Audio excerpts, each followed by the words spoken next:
pieces, and then you tell me which one, just whatever I hear the most, I'll tell you. It's either going to be Ripples of Time, Shadow of the Muse, or Eternal Lamb, so. Eternal Lamb. Shadows of the Muse. Yeah, that one sounds cool. Thanks in a blanket. I don't even know if I got one called that, but all right. Just one more, because I felt like I heard every one, but not. Eternal Lamb. We'll do Eternal Lamb. Now, this is a poem about spirituality. It's about God, but it's not so much about necessarily Jesus. It's so much. It is, but it's really about just becoming yourself and not worrying about what people think. And that is actually not even the poem. So hold on, let me get the actual poem. Somewhere's in here. Here we go. So like I said, it's called Eternal Lamb.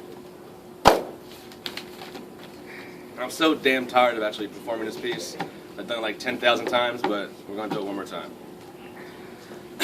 Every so often I rise from my midnight slumber, and I gaze upon the lifeless world, waiting for the morning dew to dance against the leaves. And it is then that I quietly ponder his journey, Jesus, the heart and tenderness of life, who pours love over this sorrowful sphere of souls. And when the sunrise kisses the sky and meets the vast canvas with fluorescent splashes of love, I know it's you.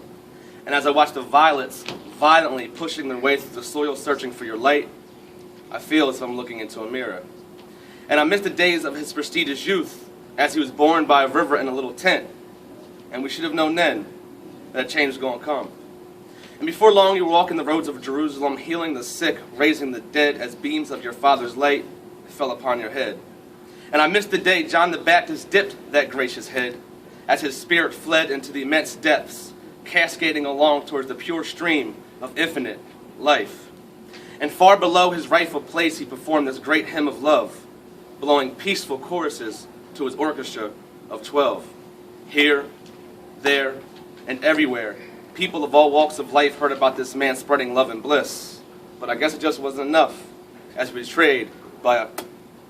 And in the night, this man was moaning. In the night, the ground was groaning. And in the night, the price is paid. Yet after tonight, the world will be saved.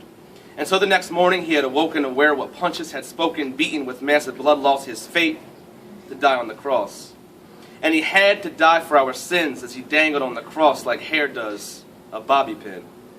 And I can imagine upon his last breath, we were given our first, that eternal quench of our daily thirst. And his death, it was for us, for our cycle of life to continue. And even nature is engulfed into the plan. And just like those silent trees cradle the songbird, well, God, he cradles man.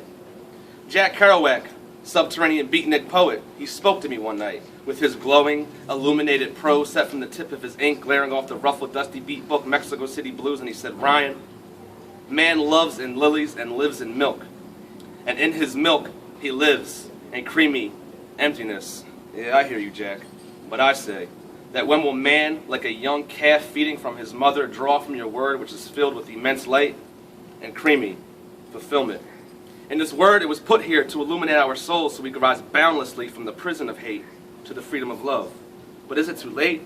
And when the fire sings and burns us all, we stand there and moan, frozen in spirit. When we see him sounding the horizon with flames in his eyes, will we give him holy redemption?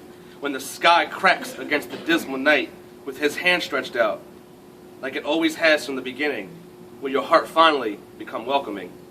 And when the earth begins to tremble, will we do the same or make the mistake and feel we are dismissed from the betrayals of our own kiss?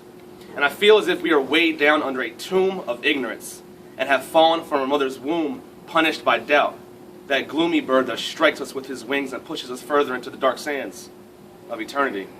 Now I don't stand before you telling you that I am completely free from this ignorance, for at times I've turned the blinds on his light in fright that I was in the wrong place, as darkness shadowed my weary face. And I felt like the vulture who stands over the dead carcass thinking, maybe this doesn't belong to me. Maybe I shouldn't sink my teeth into his flesh. And at times I would throw him a kiss into a pale rage just to say, this is me. I wonder if you hear me, do you see? Your child so caught up in a crippling fear of expression, sitting here listening to the tick and the tock. Sitting here listening to the tick and the tock. Two sounds were so prevalent to the sheep at a flock. Yet, all the while waiting patiently like a boat at the dock, sitting here waiting for you to release my anchor and allow this rambling mind to tread along the rippling waters of your spirit. Now Bob Dylan, prophet of captivating thought, once said that he not busy being born is busy dying. Yeah, I hear you, Dylan, but I say that the conductor of our life, he drives a slow train, and he's just waiting for you to drop your luggage, and it is only then that you can hear his train a-coming. And since that morning, after listening to the rain and the melancholy sounds of a man they call John Coltrane, I realized that I must acknowledge him, pursue him, and come to the resolution that he truly is a perfect being, our one and only, love supreme. So lastly, I say to you, beautiful lost souls of undeveloped spirit, love is the source of your being. So unlock the chains to your sheltered existence. Why go through this life crawling, slinking, uncertain, like that fuzzy caterpillar? How about you and I morph into those beautiful butterflies that we all are? Spread your wings and fly. Set yourself free from the decaying flesh of man and woman, those that suffer your radiant thoughts, thoughts which are so deeply seeped into the lamb, yet due to the ills of society become slaughtered like the pig in the farm between that green, cool spring wind. Never mind the words of man, but always the words of the lamb. Thank you so much, man.